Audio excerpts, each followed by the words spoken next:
Hold on. Hi again, everybody. Welcome to another episode of 100 Yards of Football. And today, you're going to have a special episode of the Sports Page. We've got one of the greats in Major League Baseball history, not only as a player, but as a manager. He's won a World Series in both. You will instantly and immediately recognize Dusty Baker as our guest today. And Bob, what a thrill it is to have Dusty on the show. We've had a lot of great guests, but no one that we've had so far has been able to double up and do what he's been able to do. And his career is the length of it, the amount of accomplishments that he has in terms of all-stars and gold gloves and silver sluggers, and then managerial-wise, winning multiple taking all the teams to the playoffs. It's just been a great run for him, and we're so grateful to have him on. Thank you, Bob, for putting this together. Yeah, thanks, Harper. And Dusty, thank you so much for coming on. And all I can say is I feel so blessed in my life as a baseball junkie that I got to see Dusty come up as a young kid. He broke in 1968 when he was 19 years old, had a 19-year major league career, broke in with Hank Aaron, with Joe Torre, with Phil Niekro, with Clete Boyer, with Felipe Alou, and just had a fantastic career. There's so I could spend the whole podcast talking about his accolades, but I'm not going to. But I just want to say, Dusty, I got to meet him through Darryl when he first broke in, and everybody loved him. The most important, did he have a great career? Yes, but the teammates loved Dusty. All the Braves loved him. All the Dodgers loved him. And me growing up, I was a Brave fan because of Darryl Evans. And so I got to see him with Hank Aaron, and what a humble guy Hank was. I loved Hank Aaron, a humble guy.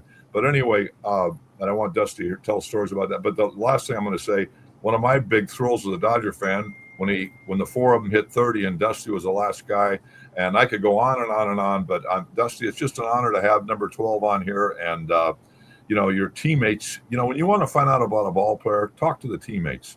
And I have never heard a negative word about you. Only people, when they bring your name up, they smile. And how good is that? So go for it. I don't know, man. There got to be some guys that don't like you. That's almost impossible. But, you forgot one guy. My main man, the day I broke into baseball, was Ralph Garr. Yep. And, you've had him on your show. What convinced me to come on your show was actually Ralph Garr. And the fact that you and Darryl are close. Darryl and I played. Darryl got traded to us from the Oakland A's, I think. And Darryl came to Shreveport. And we played together in Shreveport, AA and AAA. And, I used Darryl when I was a batting coach as an example, because Darryl couldn't pull the ball, and Darryl couldn't hit the ball to the right of second base to save his life. And then Eddie Matthews got a hold of him, taught him how to do it, and then Darryl became almost straight pull hitter. So I try to tell kids that are hitting the ball the opposite way, especially the way Reggie Smith did, which I heard, and Darryl Evans, that you can start from there and then teach them how to pull. And Darryl's a great example of that. Well, Dusty, you're traveling now. We can tell you're on the road. I know you've got an assignment, so this is going to be one of the more brief interviews that we have. But just like what you said, certain people that had influence, and we'd like to bring that out if you don't mind. You mentioned Ralph. What a great guest he was. My gosh, he was friendly. He's kind. One of those guys that you want to have. Well, that's Gator.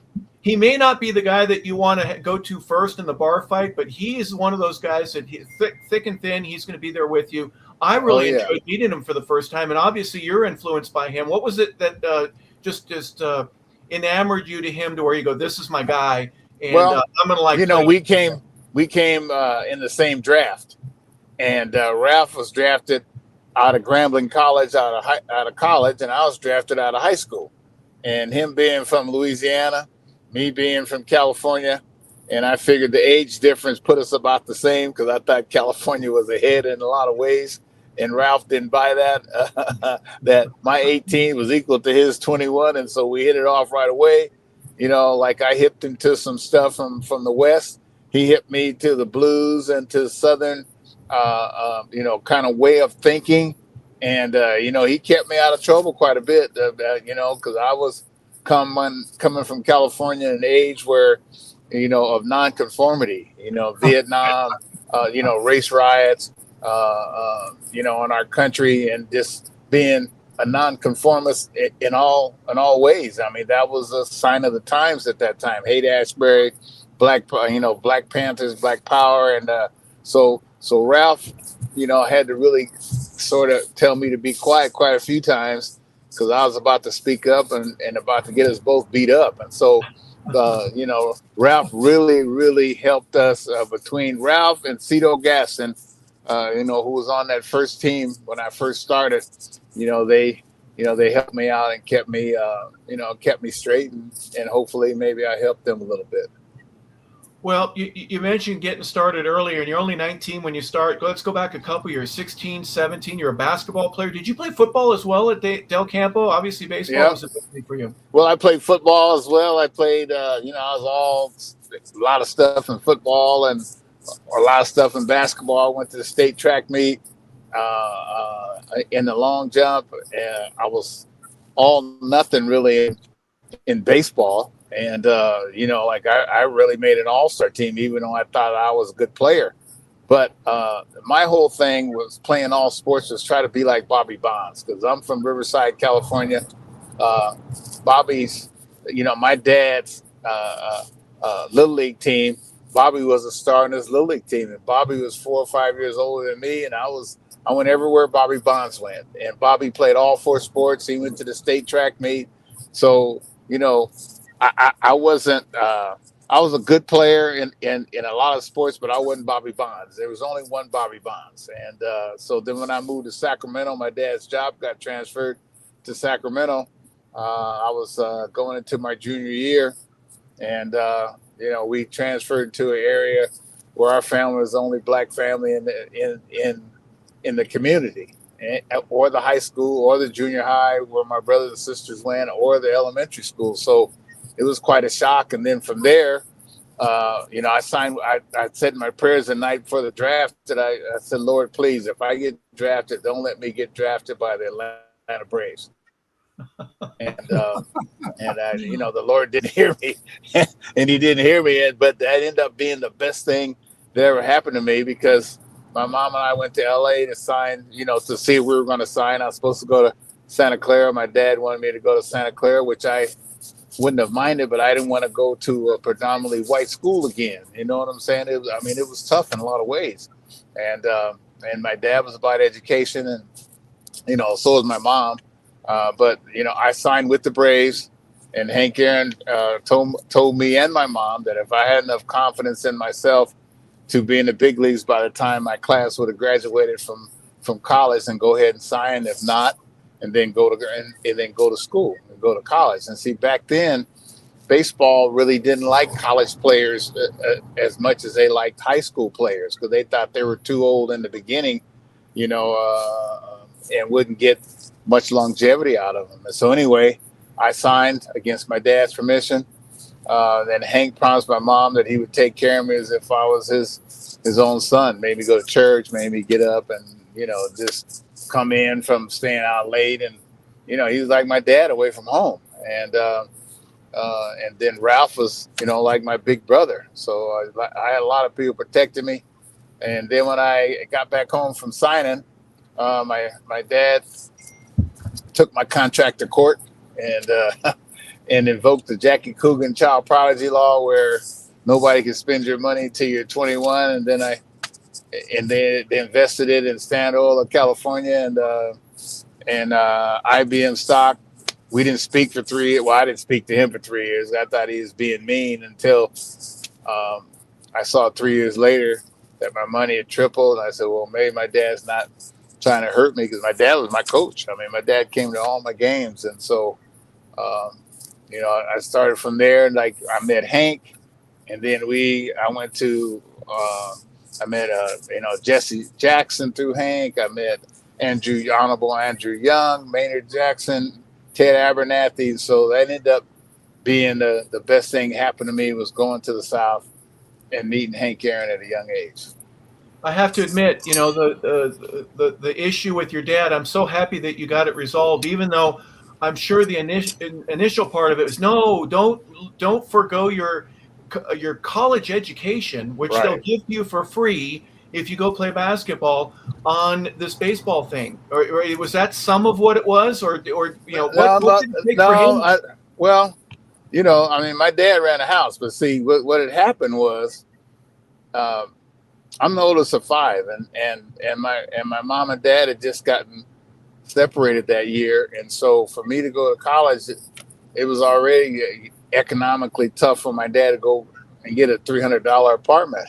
You know what I mean? Yeah. And so, and my mom was in school at the time. She went back to school and ended up getting her degree in Black Studies and African Studies and also in Spanish. My brother was 2 years behind me. He was going to be in school. My other sister was a year behind him.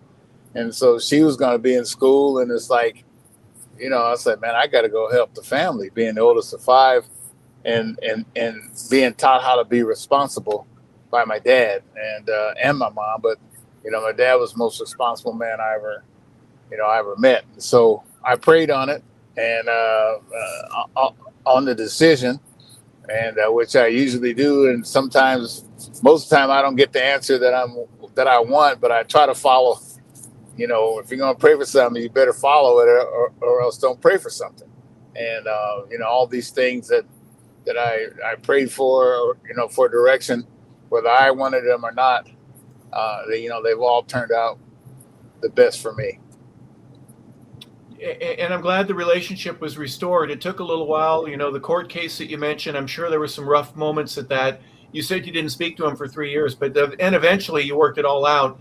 And what a blessing to have that, right? Well, oh yeah, I mean, for sure. And, we didn't work it out. I worked it out because, he was hurt by it. And I used to drop my brothers and sisters off at my dad's house because I didn't want to go inside because I was pissed off. And, that famous, I'm grown now. I'm 18 years old. I can do what I want. The same one that, that most of us have given that little sassy dissertation to a parent at some point in time when really you're nothing more than a snotty-nosed kid. You're not a man, or you think you're a man. But and I told my dad, when we discussed it, when I finally went inside and told him, and I said, Dad, and my dad admitted that it really hurt for me not to go in and see him and not to see how he was, because my dad worked 2 jobs, for 36 years. And all my dad did was work, and he gave us a work ethic. And so, from that day forward, my dad became an even better friend and confidant to me for life. Wow. That's terrific. Yeah. Hey, Dusty, I wanted to ask you, what was it like? I can't imagine at 19 years old what it would be like to walk in the clubhouse and see my favorite player of all time, Henry Louis Aaron. What was that like? Were you aware of Hank Aaron, who he was, when you walked in that clubhouse? Well, I met him first when I signed in L.A., and he let me work out at Dodger Stadium, which I was a Dodger fan because Tommy Davis was my hero. And that's why I wore number 12. That's why I still wear number 12. That's great. Yeah, and so when I worked out at Dodger Stadium, I didn't have a number, and the kids were like, "Hey, no number." And so when I got called up in September of '68, my first game was in San Francisco, and then Murph, the clubhouse guy, he wouldn't let me in the clubhouse because he says, "Get lost, kid." And I said, "Hey, I'm on the team." And so I think Bob Astromonti or something said, "I'll let this kid in." He said, "He's on the team." Murph said, "This little kid here is on the team." And so they started calling me 14 because they said I looked like I was 14. And and so Murph ended up being one of my best friends. And Murph ended up being the guy that was our clubhouse guy when I was on the Giants all those years. And and then Murph goes, "Oh, you're the boss now, Johnny B." I said, "No, Murph, you will always be the boss because you wouldn't let me in the clubhouse when I was 19 years old." What a great story. Murph is loved by everybody, just like Eddie Logan. Eddie Logan was the guy that broke Murph in, and they loved him. Oh, yeah. Murph's the best. Yeah, absolutely. Well, you get to Atlanta. It took you a little while, a couple years in the minors. Was there anything specific that you go, you know what, this is the best thing for me? Instead of going to college, I learned to hit the other way, or I worked on my swing and I made sure that I got aggressive when I needed to be because I knew the pitch as soon as it came out of the fingers. I knew it was going to be a fastball. What were some of the things? Really. What helped really. you? All right, tell me what happened then. Well, what helped me was just playing other sports, and the need, and I didn't have a choice. I had to make it, or else I was out here in the world without education, and no means of really making a high level living. You know, when a man's hungry and a man has to do something, I mean, when your back's kind of up against the wall, and I made that decision, I mean, just in my heart, I couldn't fail. And see, I was 25th round draft choice because my dad told him, don't waste your draft choice on this guy. But in my heart, you know, confidence was never my problem. And I always felt like I was the #1 draft choice, whether you thought I could play or not.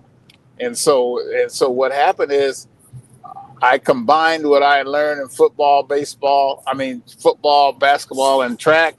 And they told me that if I could concentrate and encompass all the things that I had done in other sports and put it into baseball, that I could be a fine player someday. And that's kind of, you know, what happened to me. I mean, I signed for the money, and I signed to take care of I didn't want to play baseball. I mean, I didn't want to play baseball. I didn't want to coach. I love baseball. I like baseball, but I didn't love it.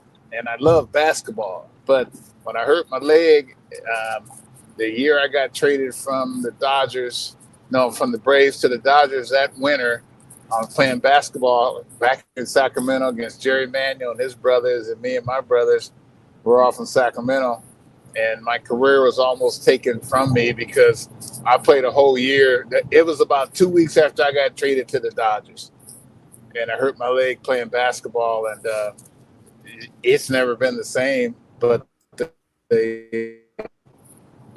first year in LA was horrible. I couldn't run, I couldn't throw, I couldn't do anything. And then my leg, they operated on my leg.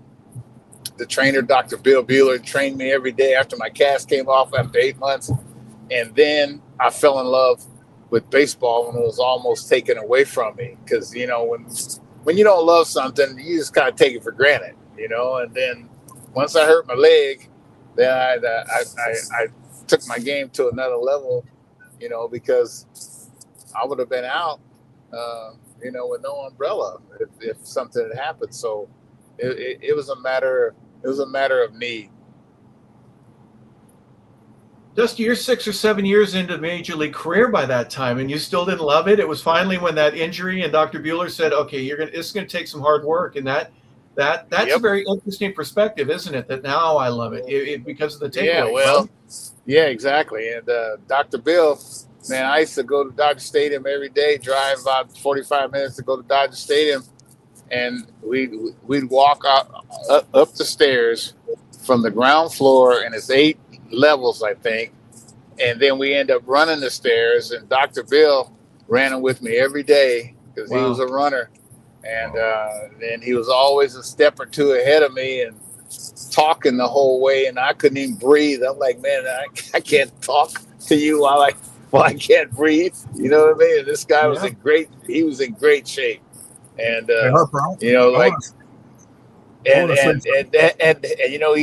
he saved my career because he also taught me the same thing my college coach taught me. My high school coach taught me, Coach McCullough, is to don't lie to him. And I got in trouble one time. I skipped practice because I was fishing in the river. The steelhead were running in the river. So I told the coach that I was sick and couldn't go to practice. And so somebody saw me in the river fishing and told the coach. Oh, boy. And so he asked me how many fish did I catch. And he told me, don't you ever lie to me again. He put me on the bench in the first half of the game. Well, Dr. Bill, he asked me how'd I hurt my leg, and I said, well, I hurt my leg running my dog. I jumped over this creek, and I tried to simulate the injury. And so he asked me, like how many assists. Like he asked me, did your dog get an assist? That's what he told me. Yeah. So he said, don't lie to me. And so I told him I hurt my leg playing basketball. And, I use that later in my life and later in my career with my players. I said, don't lie to me. Give me a chance to understand. And, a couple players really trusted me with their secret of how they got injured. And I gave him a mulligan the same way that Dr. Bill gave me a mulligan with the Dodgers. Man, that's amazing. Well, I want to say, Dusty, people, when they think of Dusty Baker as a baseball player, a great player, people forget how, I didn't realize until I looked it up, how fast you were. 1 year, Dusty stole 24 bases. Well, I was. And he was only throwing out 3 times. Yeah, but they didn't let me run. I know, but they wouldn't let me run. See, because what happened? Well, because I was batting in front of Davy Johnson, and Davy Johnson, I think he hit 40-something homers that year. That I stole 24 out of 7, and if I had stolen, then they'd walk Davy Johnson because first base was open, and so they wouldn't let me run because I had some guys on my team that could hit. Darryl hit 40, Johnson, Davy hit 40. I think he led the team in homers, and Hank, hit 40, and I chipped in a little 20, in between. But speed was my whole game when I signed, because I signed. I was 5'11", 172 pounds, and that was my whole game. And then once I hurt my leg, and people in LA never really saw me run the way that I could run because I hurt my leg before I even put on the uniform. Wow. Well, what an interesting perspective, because Ralph was there to run. And then you got you stealing a bunch of bases, but then they go, well, I'll take the 20 homers, and I want you to make sure that you don't steal. So Davey gets a couple of pitches to hit. There was a philosophical change, I would imagine, right? Once you get on base, you're a completely different weapon. Yeah, you are. But I mean, I wasn't a very good base stealer because I was so, I was long-legged, and Ralph was more compact, like a running back, like. I was more a first to third or first to home. The longer the distance within relativity, the faster I ran. Yeah. You know what I mean? I wasn't stride, right? You're a tall guy now. I mean, then you big long strides versus a guy that gets his feet. He takes 20 steps. You've only taken 7. Like Ralph. Ralph was called the road runner. Yep. And we never raced, but I told Ralph, I said, well, if the race was long, I might could get you, but in the short race, nobody could get Ralph. I'm just telling you, Ralph. And my whole thing in the minor leagues was trying to keep up with Ralph, because Ralph was hitting 360, 384 in AAA, and I was like, Ralph, okay, we go to the room and we say, hey man, how many hits we gonna get tomorrow? And Ralph says, oh man, let's get 6 hits for the room. I said, cool. I get 3 and you get 3. Ralph said, no, man, I'll get 4 and you get 2. And that's that's how it usually worked out, and I was trying to keep up with Ralph.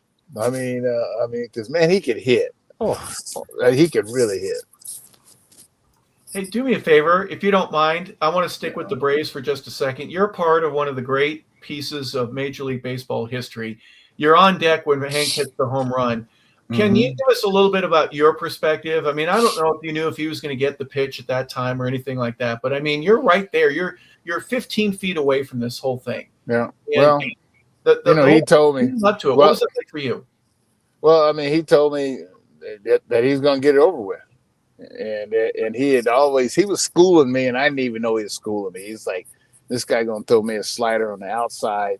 Then he's going to come back in with a fastball inside. And Hank, probably much like Barry Bonds, knew what was coming all the time.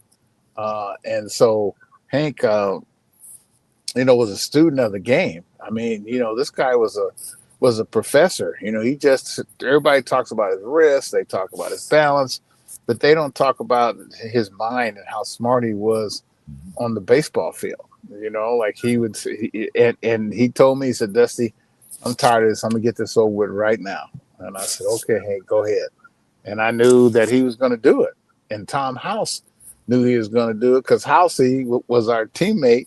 Yep. And Housey positioned himself in left center because Hank ended up being a pull hitter later in his career. But Housey figured that he wouldn't hit it down the line because he wasn't going to take a chance in pulling it foul. And in that spring, when Hank was going for the record, I think he had like 12 hits in spring training, and he had like 11 homers or something like that, because Wow. he was working on hitting homers. I'm telling you, this guy was like unbelievable. I mean, we called him Soup. We called him Soup for Superstar. We called him Hammer. Like he used to have us come over to his room, to keep him company, especially when he's going for the record. Because that was a tough time. He was getting divorced. His kids were, I was closer in age to his kids than I was to Hank. And so that was a tough time. And between Ralph Garr, myself, and Paul Casanova, we were in charge of kind of, entertaining Hank. There's a lot of pressure, a lot of bad letters, a lot of bad calls. But everybody in America wanted to meet Hank. Everywhere we went, we would go to Jesse Jackson's house. We go where the Maple Singers were there. The Staple Singers, Billy Preston. I mean, you name it. Everybody wanted to meet Hank, and he taught us how to be gracious, how to be humble, but he was extremely confident inside. Did Billy bring the big wig, the one with the fro that's out here when he come and see you guys? Billy Preston? Yes. I don't remember, man. Oh yeah, nothing. And see, Marty Perez. Listen, Marty Perez, he was our teammate, and so he used to sing "Nothing from Nothing Leaves Baker" all the time. You know that? Oh Lord. Remember they called him Taco. Well, that's what his name. And see, Taco was our fastball tester, because if he couldn't hit the guy's fastball, I don't know if any of us are going to hit it, because he could hit anybody's fastball. Wow. And so he was our fastball tester. He's like, because he would bat second, Gator would bat first, and then Marty would bat second, but he could hit that fastball. Hey Dusty, I wanted to talk real quickly about. I was around Hank for those years, you guys, when every time they'd come to LA, how gracious he was. Because Billy Acree showed me the hate mail. I could not believe it. Billy Acree had a whole box of all that hate mail. It was the worst stuff I've heard. And they were threatening his life. His kids had to be taken to school by the police, all this stuff. And he was still so gracious. I'd see him out in front of the Sheraton West Hotel, signing autographs for the kids. Sheraton West. Wow, man, that's going way back, Yep. Hey, Bob, that's where I signed my contract at the Sheraton West. Was it really? Wow. Yeah. And the GM was Paul Richards, and Paul invited me and my mother to his suite. And so he went in, and we were going to dinner, and so we sat out in the other room while he took a shower. But he put a big wad of money, like it had to be a couple inches thick, with a rubber band around it, and he put it on top of the television, and I hadn't signed yet. You know what I mean? And the whole time watching TV, I'm looking at that money, a wad of money. I never seen a wad of money like that. And so he kind of helped me, help my decision on what to do. Today they call it a brick. Back then it was a wad of money, right? And then you'd fold it up and put it in your pocket somehow and try not to make it look like you had a whole bunch of money.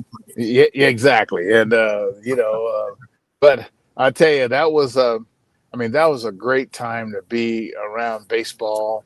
Yep. It was a great time for a lot of great players: Frank Robinson, Willie Mays, Hank, Clemente, Cepeda, Bob Gibson. I mean, you name them. Willie McCovey, and one of my favorite guys was Al Kaline, and just I mean those guys were so gracious too, especially if a kid was mannerable and act like he wanted to learn. These guys would go out of their way to take you to dinner, to buy you a suit of clothes. I mean, I got my first suit of clothes from Clete Boyer and Bob Euchre. Me and Ralph, we got our first suits from them. And Wow. and so those guys, like I said, if you're mannerable and act like you wanted to listen, I mean, between every team you win in, Willie Stargell, the Pirates, Al Oliver, we'd go to Cincinnati. Pete Rose would take us out, and Joe Morgan and the Griffeys, and we'd do the same there. And we'd talk baseball, and especially minority players, because the minority players really hung close together at that time. Because we'd go eat with each other. Also, for safety, because they would take you to places, in the neighborhood and let whoever owned the establishment know that, hey, this guy's with me. He's with Willie Stargell. He's cool. Boom, boom. And so, I mean, it was fun. I mean, it was more than I had thought I'd ever dreamed of being involved with. And like I said, the whole time until I got to the Dodgers, I was with Ralph Garr. We've talked a little bit about this, Bob and I have, of how socially things aren't quite the same. Back then, after a ball game, you'd go get a pizza place or a Italian restaurant or something like that. There were certain cities that you would go to, and there'd be certain places that you would visit all the time. One, it was safe. One, it was accommodating, and that they knew you were coming, and they'd make room for you. Socially, things were a lot different. True that. What I mean by that only is that players did more together after and before ball games, didn't they? Yes, we did. Yes, we did. And there were a number of, there were more African American players, and there were some cool white players. I mean, we'd go to New York, and Hank, one of his good buddies was Jerry Kuzma. And I don't know how, but he would hang the pictures. He'd go hunting up in Wisconsin, with Jerry Kuzma. And he loved hunting, and he loved fishing. And we'd always we'd go to Don Clendenin's mother's place in Atlanta. And then New York, we'd hang with Cleon Jones and Tommy A.G. So the guys and Jerry Kuzma. So the guys would always hang after the game, get something to eat, talk some stuff, and we go to Cincinnati. We went to Pete Rose's house, and Pete liked me and Ralph because we were battling for the batting titles. Uh-oh. I want to know about what happened with the batting title, Bob. Hopefully we'll get Dusty right back on here in a second. I think he went through a dead zone. Ladies and gentlemen, of course, Dusty Baker is our guest, and he is traveling. He's in the Sacramento area, and he has a speaking engagement. So we were blessed to have him for about 35 minutes before we lost him. Hopefully he'll come back in just a second. Didn't know he wore number 12 because of Tommy Davis. Did you, Bob? No, I think I'd heard that before, but I totally forgot about it. And Tommy was a great guy too, just a super guy. And I'm glad that, it's so if you look at the guys he was around, though, I mean, think of the players that he's been around. I mean, he managed Barry Bonds. He knew Barry, I'm sure, when he was a kid, because Bobby Bonds was his guy. Yeah. I mean, just the players that he has interacted with in his career is like amazing. It's like a who's who. Yeah, he's touched so many different genres from the. It's really amazing. Really, presently, there isn't any superstar you could think of in the world of baseball. Or back then. I mean, that's what's amazing. He's come in contact with them all. Hello. Yeah. Hey, Dusty, sorry we lost you. We were in the middle of. Hey, Dusty, I was just saying, Dusty, what's amazing about your career? Now think about this. Yeah. You have come in contact with everybody. I mean, everybody. But half of them I came in. Yeah, but half of them I came in contact with them because of Hank Aaron. In the beginning. I mean, Hank gave me and Ralph clout right away. Just by being with him. And I think I got cut off when I was talking about we'd go to Pete Rose's house afterwards in Cincinnati and talked baseball, and Pete gave Ralph about 10 leisure suits, and I don't know if you remember those leisure suits, Bob. Oh, They yeah. were, yeah, yeah, The yeah, 70s. and Pete and Ralph are about the same size, and Pete was gonna give me some, except I look like Little Abner when I put them on. You know what I mean? Or Pee Wee Herman. Nowadays that'd have been a style, but at that time you couldn't wear those, and so you know, yeah, Pete was really, really good. Him and Joe Morgan, Tony Perez, they were like, Yeah. you know, good to us. And, Yeah. you know, guys, you know, people asking how I learned to drive in runs. I talked to Tony Perez and talked to Bob Watson, and these guys would tell you what to think and how to, what the pitcher's going to do and what you need to try to do. And, you know, that's missing, you know, some today because, I mean, guys make jokes about, you know, how many different cabs pick up guys or Ubers pick up guys instead of going all in one or 4 or 5. You know, we go out 6, 7 guys at a time, 8 guys at a time, and you know, it made it fun. They there wasn't any free space in a car because somebody would get in, and if there's room for one more, he wants to come in, and the one guy that doesn't get to go is really upset that he doesn't. Yeah, and we were going to have some fun. You know, I mean, we had yeah. fun, and I asked my son sometimes. I said, son, man, you know, like, you just going back to your room or you playing video games or whatever? And he goes, Dad, he goes, we can't do what you guys used to do because of social media and cameras and stuff.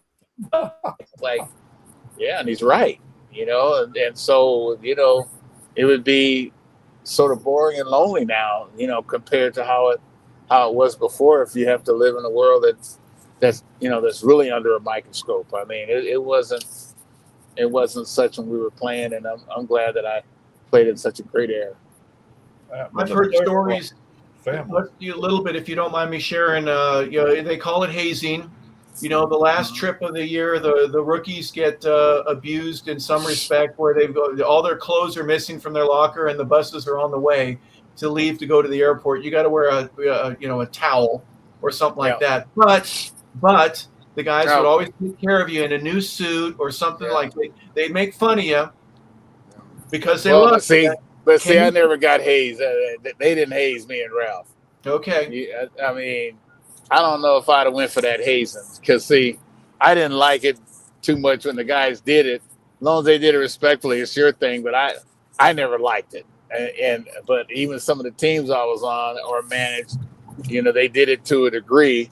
But like, I don't know. I was just something that I don't know if I'd have went along with it because I've seen some guys get extremely upset to the point of being pissed off, and that'd have probably been me at that age. So I'm glad it didn't happen to me. Well, the reward on the other end of it is, okay, it's a laugh, but then you do get a new suit. You know, if they cut your suit up or do something like that, you don't have any clothes. Well, I got a suit. But see, I got a suit. My suit came in '68 with Ralph Garr and myself, and I have a photo, and it's going to be in my book, one of my prized photos that I got a new suit that Euchre and Clete Boyer bought for us, and and they took us out to the Playboy Club, and it's in Atlanta, and there's 2 little Playboy bunnies in front of one black and one white, and then Boyer and Euchre's over here clowning, and me and Ralph are standing up in the background with our new suits on at the Atlanta Playboy Club. How about that? Yeah. You know you're making it the big time back in 1968, you said? That's when that happened? Oh yeah, that's when I got called. That's when I got called up to the big leagues. Yep. Your book comes out in June, right, Dusty?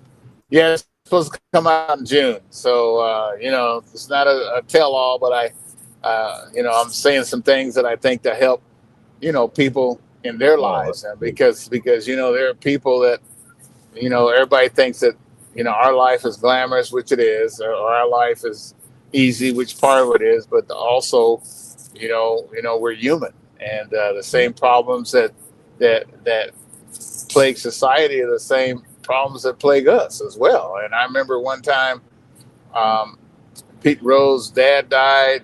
I think he was getting divorced in the middle of his 44-game hitting streak. And I asked Pete on first base, how he was doing that.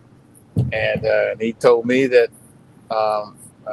you got to use the ballpark as a sanctuary away from your problems, because when the game's over, you got the same problems at home as when you left. And that really put things in perspective and really helped me, in my career, because, you're affected by, your kid's sick, or you and your wife not getting along, or your dog dies, or your mom and dad die or sick, or whatever. And, you're expected to go to the ballpark and play ball, as if nothing happened. And so, I really admire these guys, especially the guys that play every day, because they have to not only deal with the everyday ups and downs of life, but they got to go out there and perform for that person that may only come to the ball game that one day for the whole year. That's right. Hey, Harper, I want to say something as a Dodger fan. We haven't gotten into the Dodgers yet, but I was so happy. I've been a Dodger junkie all my life since 1958 when they moved out here and played in the Coliseum. But 2 years ago, they put Dusty in the Legends. It's a special group of guys, and I'm going to tell you who they are. They're Don Newcomb, they're Fernando Valenzuela, they're Steve Garvey, they're Maury Wills, they're Oral Hershiser, they're Kirk Gibson, they're Dusty Baker, they're Manny Mota, and Ron Say. And this year they're putting Reggie Smith in July. But I mean, I was so happy to see you honored with that. And Reggie was the best player of us all.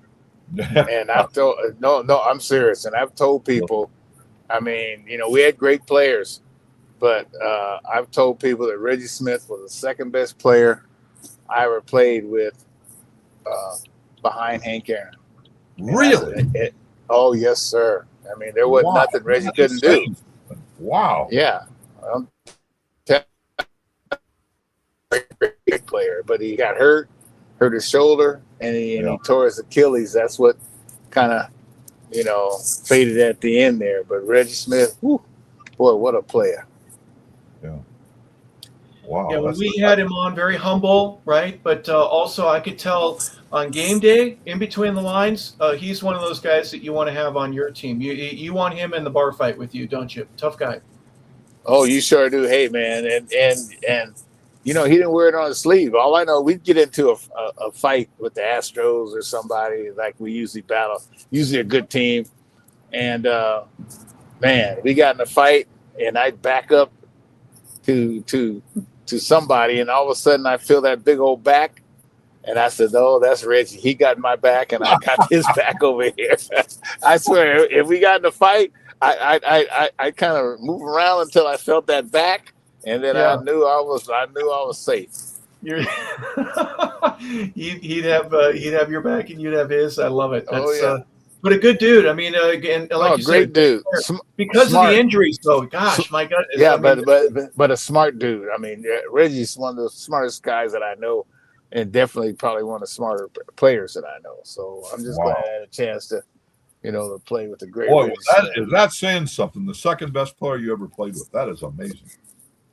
The team itself, when you get to Los Angeles and you play for the Dodgers, it didn't take long for you to realize that even though you were injured your first year, you played the Yankees 2 times in the World Series. And I know there were some Yankees that said, Dodgers have a better team than we did. We just played better. We were more really of a unit than they were. The Yankees said that.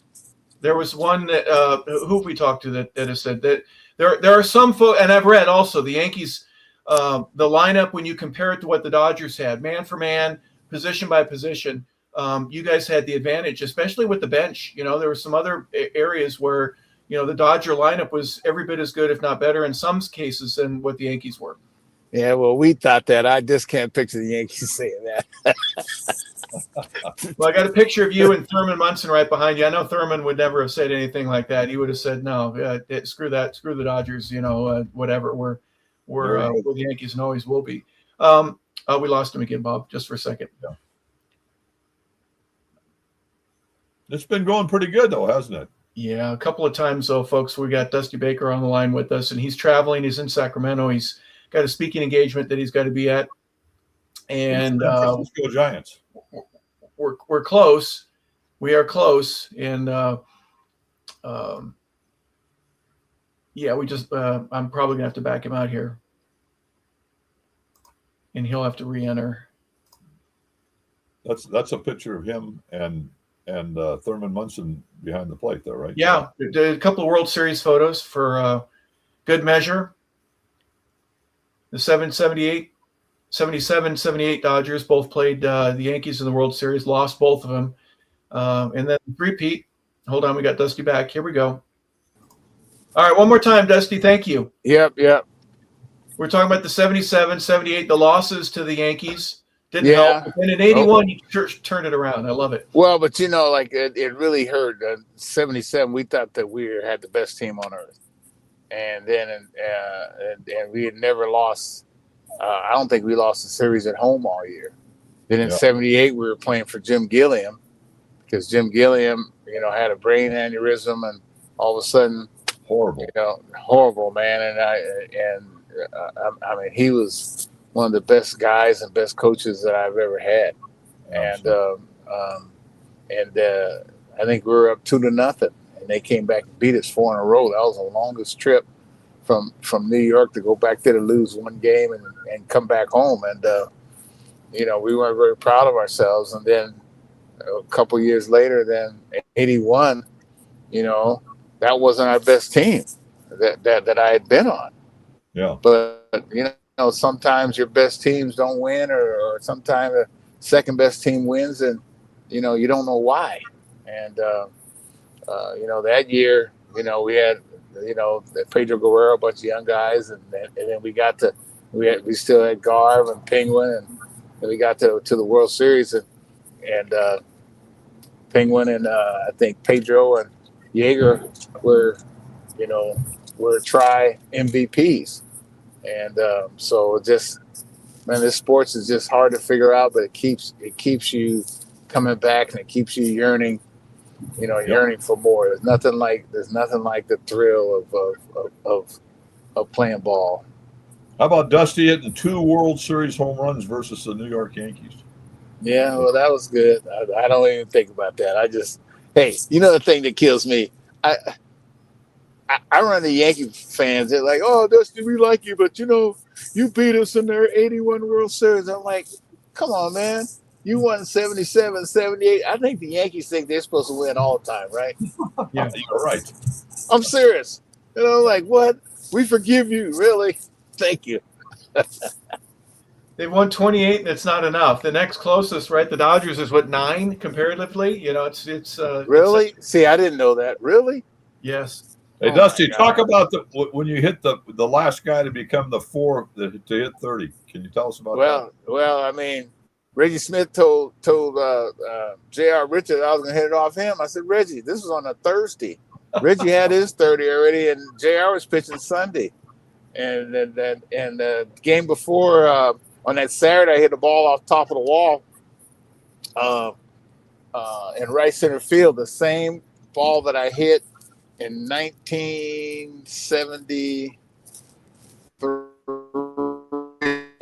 I drove in 99 runs. That was my 100th run. I never drove in a 100 run. That's been my 100. I hit that same ball off the wall, and I said, "Oh Lord!" So on Sunday, I got to face JR, and so I singled. I hit a sharp single to the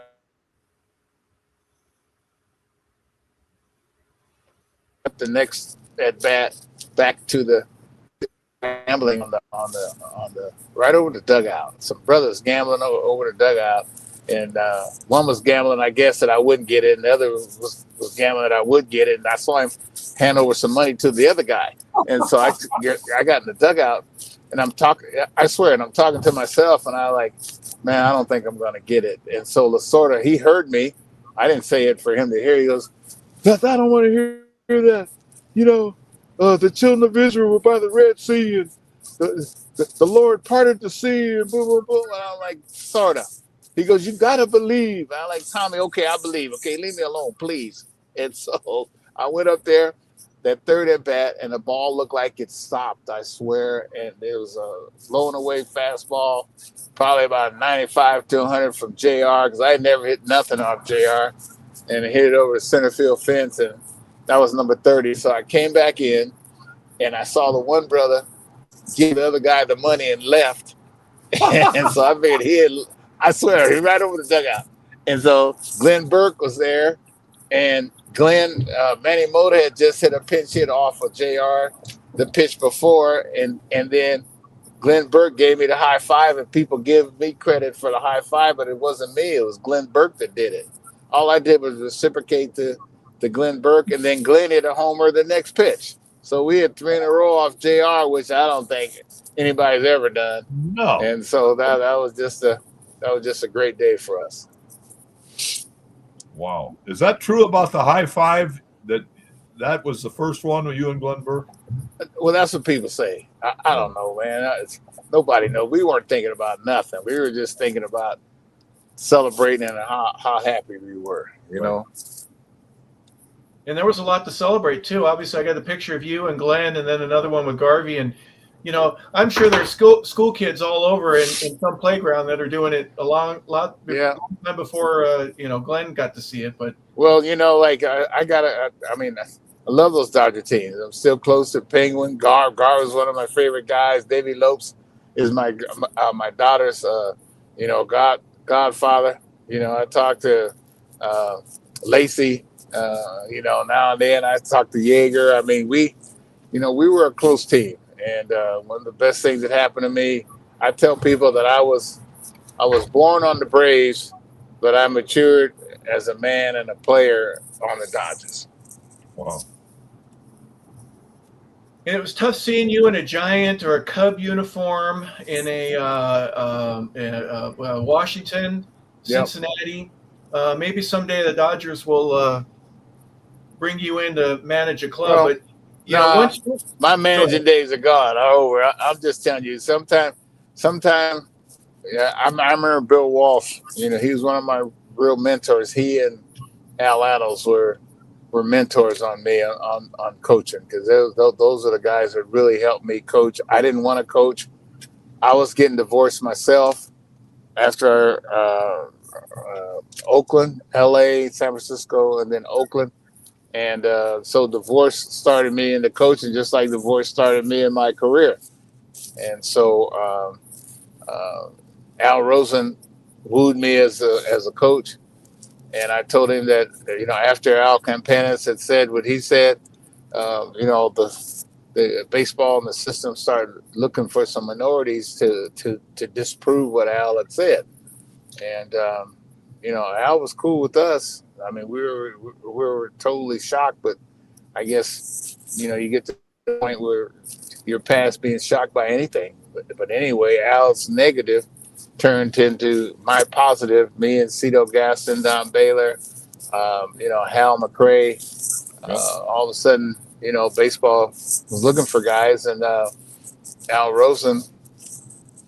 We went to the winter meetings called the Network Group with Frank, started by Frank and Kurt Flood and Hank and Ralph, Bobby Tolan, myself, Baylor, to try to get the guys, minorities, work in baseball afterwards, because there weren't many jobs for the African American players when they get out of the game.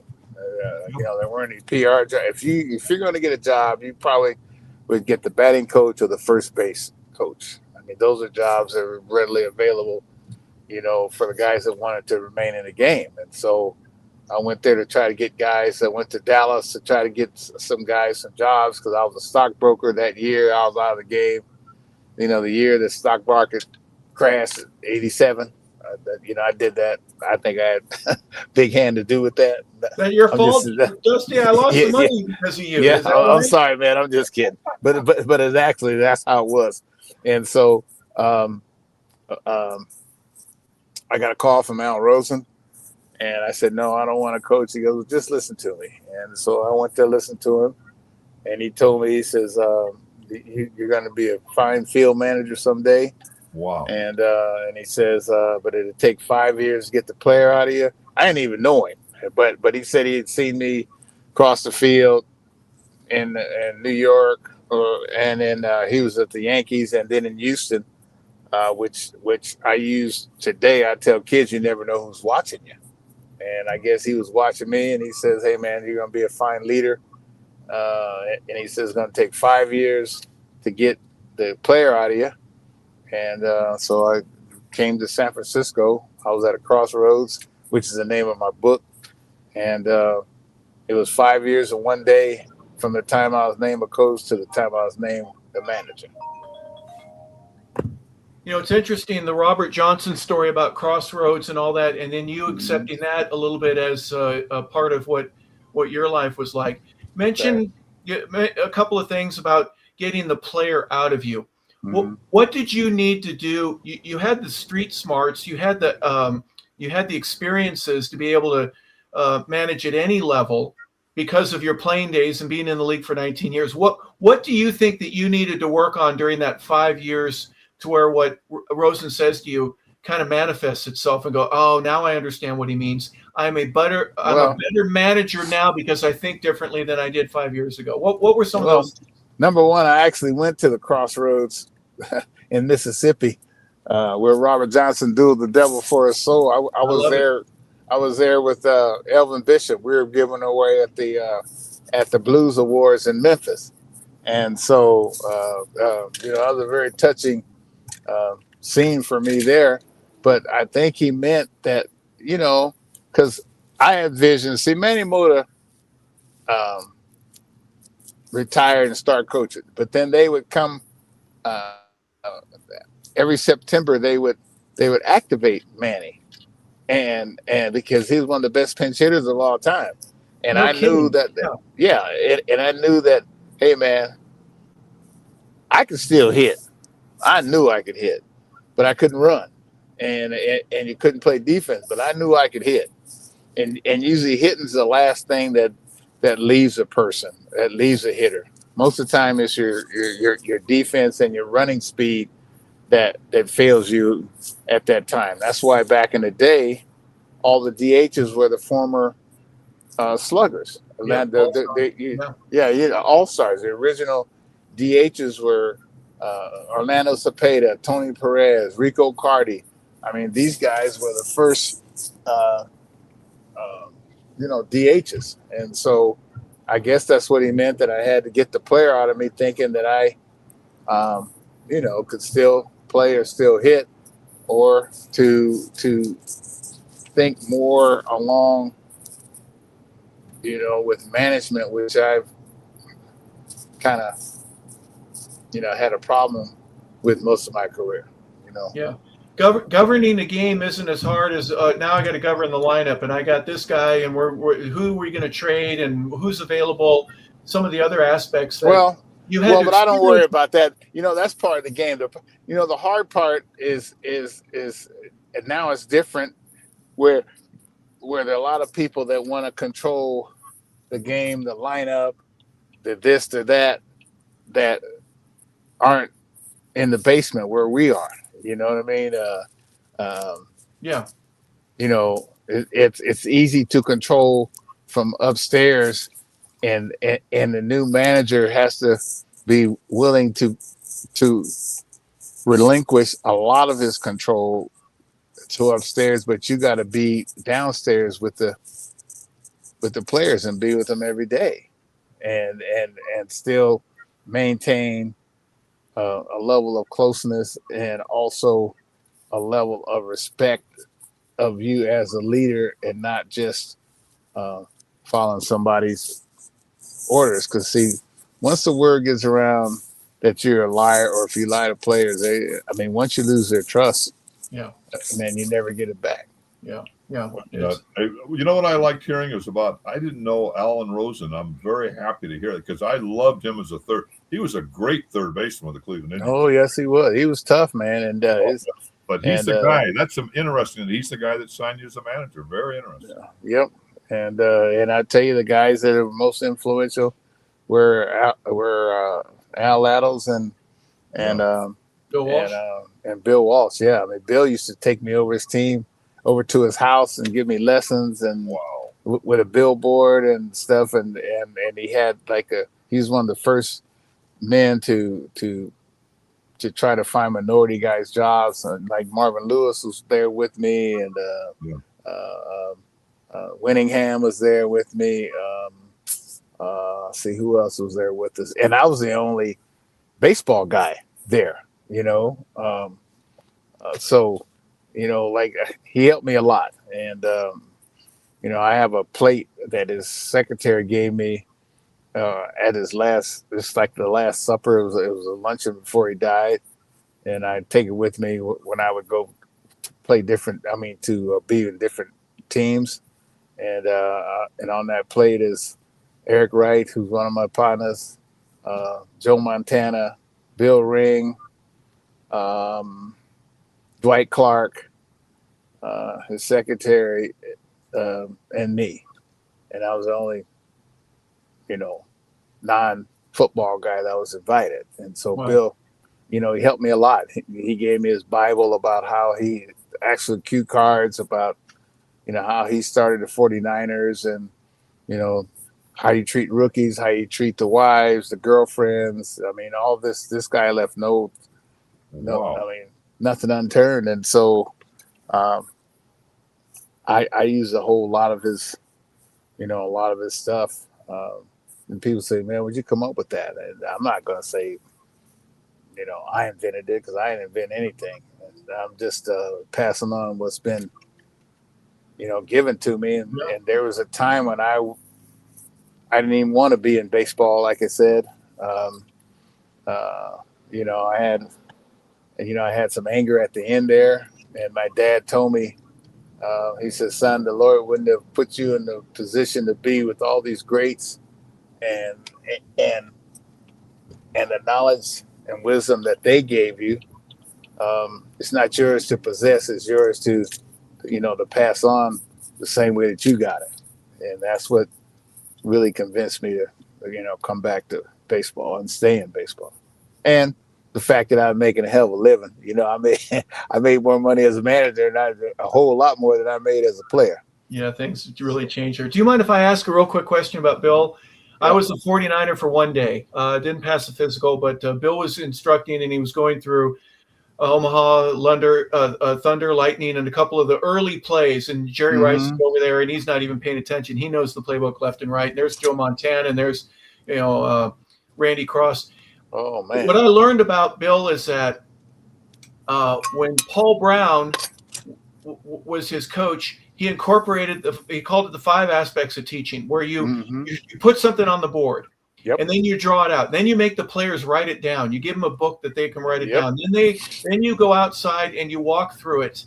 You're going to look at film on it. And then you're going to walk through it before practice at half speed. And then you're going to do it at full speed without any defense. And then you're going to put it live in team. And then at the end of the week, you're going to go up and you're going to have a couple of players draw up the play on the board and what they're going to do and what other guys were going to do, and learn your responsibility, the 5 aspects of teaching. And when I heard that, I go, this guy's different from others. Did you notice that as well? Big time. I mean, I write everything down now. I mean, even when I was managing, I would write down, notes, write down everything I could on the opposition, and sometimes even myself, to see if I was falling into tendencies. And when I write things down, most of the time I wouldn't have to go look at it again, because when I write it down, I would memorize whatever that I needed to memorize, because you don't have time to look at all your notes all the time. And so, like I said, Bill was very, very, very influential, and so was Al. I met Al when I was at the Squaw Valley Warriors basketball team. Basketball camp, and him and Rick Barry were the guest instructors. And between my junior and senior year, and I was averaging like 12 points a game. My dad scraped up $125, sent me up there. That's when I met Al. And I was shooting across myself, and so he straightened me out. Yeah. And I went to like almost 23 points a game the next year, and then my brother Vic got cut by the Warriors, so I kind of stayed in touch with Al some kind of way. And even to the end, before Al died, he would like ask me how my jump shot was. That's all he and I remember I told him I was having some trouble with a couple players that didn't want to listen. And I said they should be A players but they're satisfied with a B. And he told me, he said, Dusty, he said, you're running yourself crazy.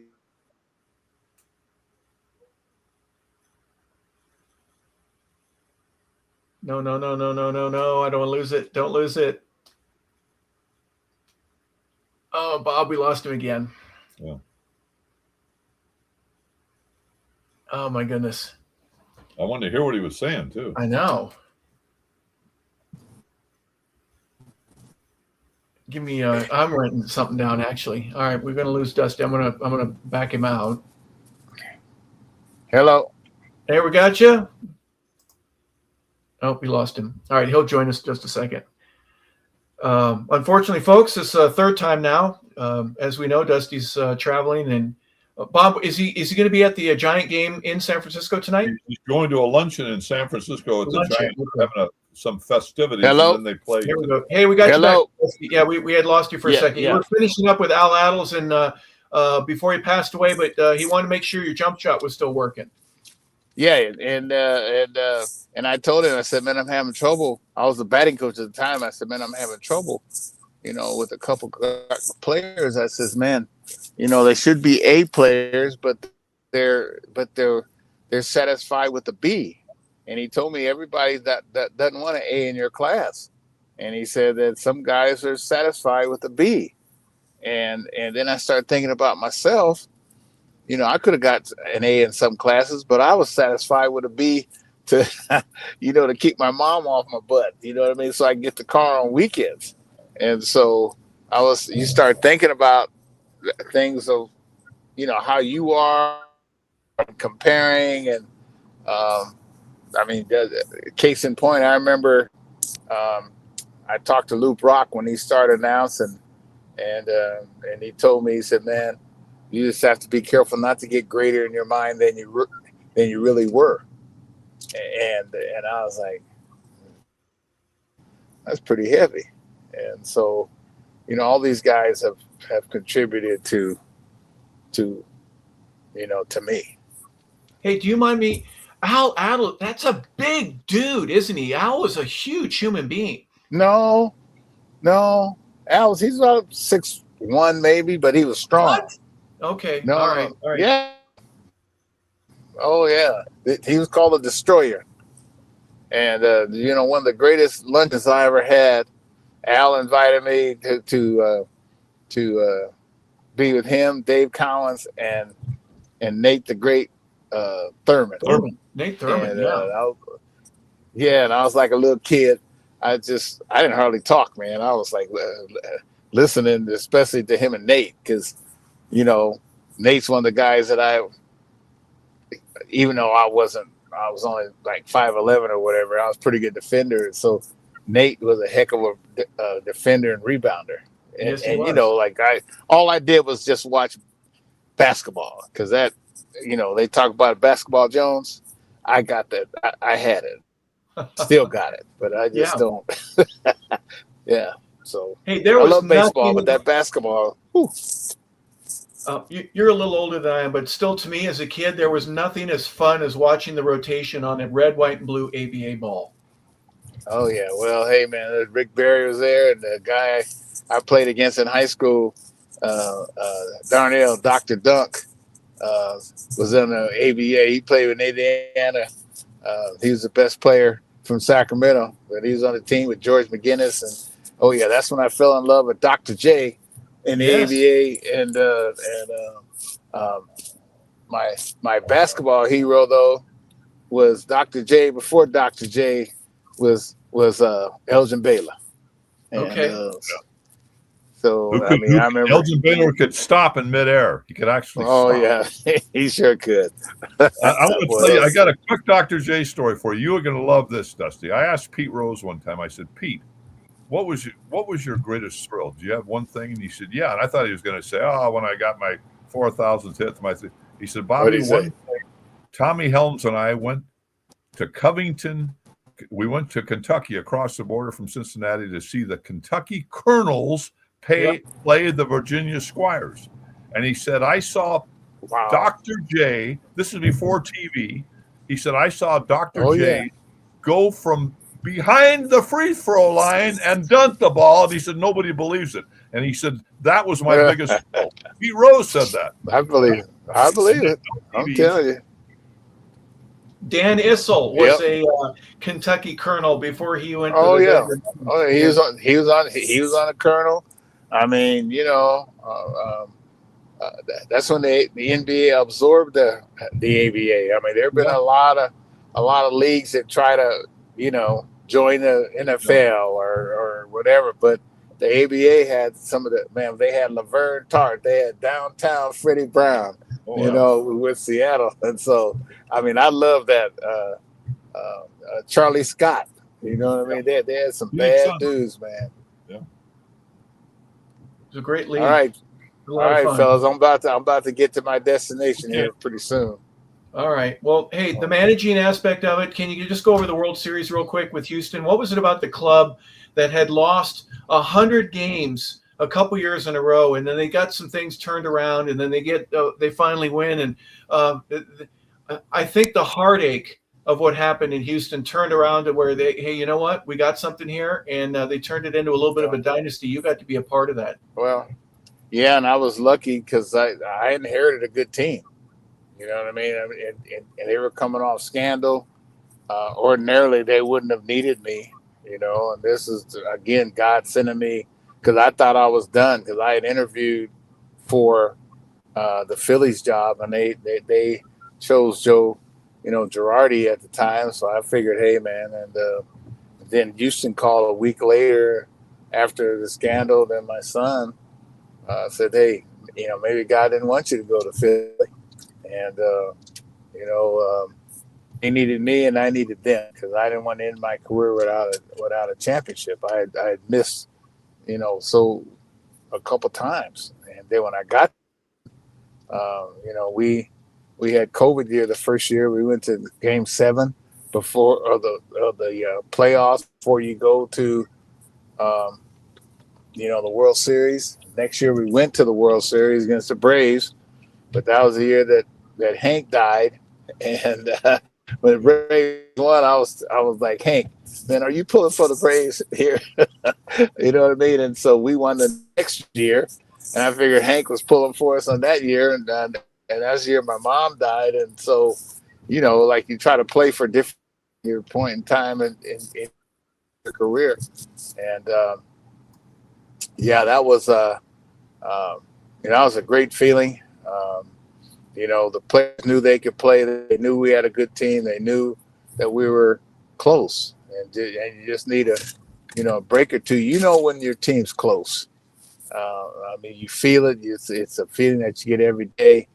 And, you know, I'll never forget those guys. Those guys were – and ownership. Ownership was, you know, was really, really good. You know, they didn't spare any, try to make us and competitive. And I'll always be grateful for the ending that I had in Houston. Absolutely. Well, you get the championship, and the picture that we have here, Dusty, of you with the ski goggles. Is there a specific brand of ski goggle that you recommend when champagne's to be thrown all over the place, and you want to keep your eyes look good? Yeah, exactly. Because then I don't care what they could have been, any color, any shape, as long as they keep that champagne out of my eyes, because that stuff burns, man. And plus, I'm not a champagne. Oh. I'm with you, Bob. One more time. I know he's moving around, and he's almost where he needs to be. Let's see if we can get one more. Well, it's been great. It's been a great interview, don't you think? Yeah, absolutely. Boy, is he on top of things? He's really a smart guy. The connection for me from all the other experiences that he was able to glean from when he shares, and I'm sure there's so many others, the Bill Walsh and Al Attles portion of it, where he's learning from others that could easily be saying, I want to learn from you. You've got your experience. So it's kind of that the crossover, if you will, of it doesn't matter what sport it is. It could be auto racing, it could be horse racing, or it could be Major League Baseball, hockey. It doesn't matter. How do you manage? How do you play better? How do you get the best out of what your talent level is? And how do you teach that to others? I think one of my many takeaways from this, for obvious reasons. All right, we're going to end one more time. Hold on a second. Are you there? Yeah, we got you again, Dusty. Okay, this is the last time I got to go. I know. Okay, I know. Okay, so what did I end on? What did I end on? Well, we were kind of teasing about the burning of the eyes with the champagne, and you don't even drink champagne. Right. No, I don't drink champagne, but the champagne party, that's one of the best. And yes, it is. Yep. I'm a wine and a beer, not wine, not beer. I'm a wine and a Scotch drinker. And we have Baker Family Wines in Sacramento, which I've been in, I don't know, business 10, 12 years, but I've been a grape grower for 20 odd years. And that's what I do in my spare time and what I like to do. And so look us up, Baker Family Wines. Dusty, this has been absolute. I've said this before. Yeah. I'm not gay. I'm not a gay man. But if I was doing 10 years in the joint, I'd like you as my bunkmate, because I've learned more today than it's been great talking to you. And what I love that I always say the great thing about these podcasts, you always hear something you didn't know. Yeah. I love why you wear number 12, because I love Tommy Davis. Oh, and now I think of you, I'm going to think of Tommy Davis also. So but you know something, another Tommy Davis, one more thing. See, sometimes I've met a couple of my heroes. I've been disappointed and wished I had met them. But Tommy Davis was even more, even a better person as a role model than he was as a player. And he's always good to me. So, 100%. All right, guys. I'll see you guys later. Well, Dusty, real quick, you mentioned the book. We've had a great conversation with you. What are we going to find in the book, and tell us how we can get access to it? I'm sure Amazon and any of your online sources. It'll be. Well, I'm not sure yet. I mean, it's being published by Crown Books. My author is Steve Kettman, the same guy that wrote my little book, The Weekend in Monterey, when I went to see Jimi Hendrix. That was my weekend. That was my graduation present from my mom, $20 and 2 tickets. Me and my buddy, 2 tickets to the Monterey Pop Festival, 1967. And so, so I had a hip mom. I had a real hip mom. Man, and, that's a show unto itself, because you got to see something from a historical standpoint that you didn't know it was going to be like that, but it was. Ain't no way. I mean, all the people that I saw. Yes. Oh my God. And then I got to meet John Lee Hooker and Elvin, and being in San Francisco, man, I was the music mecca of damn near the world. Yeah. And so, like I said, I had a good life. All right, guys. I'll see you later. Okay, Thank you so much, all right. We appreciate you and your time, and all the best to you. And again, it's called Crossroads, folks. It'll be coming out very shortly. We're going to wish Dusty the best, obviously, with the publication of that. And the book itself, probably a great read and something that you want to have. But Bob, I'm sure he's going to have some signings, the Hall of Fame and baseball, and being inducted in the Dodger Legends. I mean, his history is still yet to be written, isn't it? Yeah, Cooper's down next for him, I guarantee you. Yeah. I mean, I don't know. He's a sure bet, as far as I'm concerned. Well, we've had a couple of guys on that are not there, right? Steve Garvey, for example, and you can make arguments for that, or Dale Murphy, or some of the others that we've discussed at length. What else would you have for Dusty to need to be able to do if you were a writer for you to vote no? You know what I mean? What he needs to do? He needed to win one more world. What are you talking about? He's accomplished everything you possibly could have. But how about he was in 3 World Series as a player, 3 World Series as a manager, one as a player, one as a manager, and even when he wasn't in the World. He was a great manager. What did you say about how many playoffs he was in? Well, in the 5 clubs that he managed, Washington, in no specific order, but let's go in order: San Francisco, Chicago, Cincinnati, Washington, and then obviously ending up in Houston to get the World Series. He took every one of those teams to the playoffs. Nobody's ever done that before. They've managed and gone to another team, but they didn't take the one that they were with to the playoffs. He's done it at every level. It's crazy. That is amazing, absolutely amazing. I mean, what a classy guy too. He's brilliant, very intelligent and smart, classy. I can tell he's just a good human being, and that's what I've always heard. So it's just great to get to see him and talk to him for this time. Well, I think one of the great things that I would love to say is he treated the game well, and the game treated him well. There was a mutual respect on both sides. He still loves it, and even though it wasn't his first sport, and it wasn't until 9 or 10 years. That is hilarious. I know, and they fell in love with it after the trainer of the Dodgers ended up. I love that he came up the stairs. Bobby Bonds was his guy growing up. I mean, that's really interesting. Yeah. Well, it's been a fascinating trip, folks, and we sure hope you've enjoyed it as well. Please pardon us for the interruptions that we had. It was a difficult connectivity aspect today in many ways that you don't know, but what a thrill for all of us to be a part of Dusty's world here today. And obviously he had something he needed to do. He's got an appearance, and we wish him well with that. Bob, any final thoughts before we head out? No, Harper, as always, like I always say, I've always learned things I didn't know, and it's great. It's just been great visiting with you and Dusty, and just another great one. Despite the interruptions, I thought it was a great one of our really good interviews. So. Yeah, as the saying goes, keep it classy, and Dusty Baker has certainly done that in so many different ways, and we appreciate it. Solid as a rock. He's solid as a rock. That's all I can tell you. Yeah. And again, if you're a baseball fan at all and you don't know who Dusty Baker is, my kids, for example, would say, oh, what a great manager he is. Well, we got to talk a lot about some of the amazing accomplishments that he was able to make as a player as well. To play in 3 World Series, as you mentioned, Bob, to win 1, to be on the field, literally on deck, and one of the first to greet Hank at home plate when he hit his 715th. And even a few of those things we got to learn. Tom House was positioned right where he thought Hank was going to hit it, and guess what? That's exactly where he did. Him and Ralph Garr playing at Shreveport together and coming up together. It's amazing. Yeah. Well, the Billy Preston story, and then obviously the Sheridan West and so many others that were a part of, Bob, your life, and in so many different ways.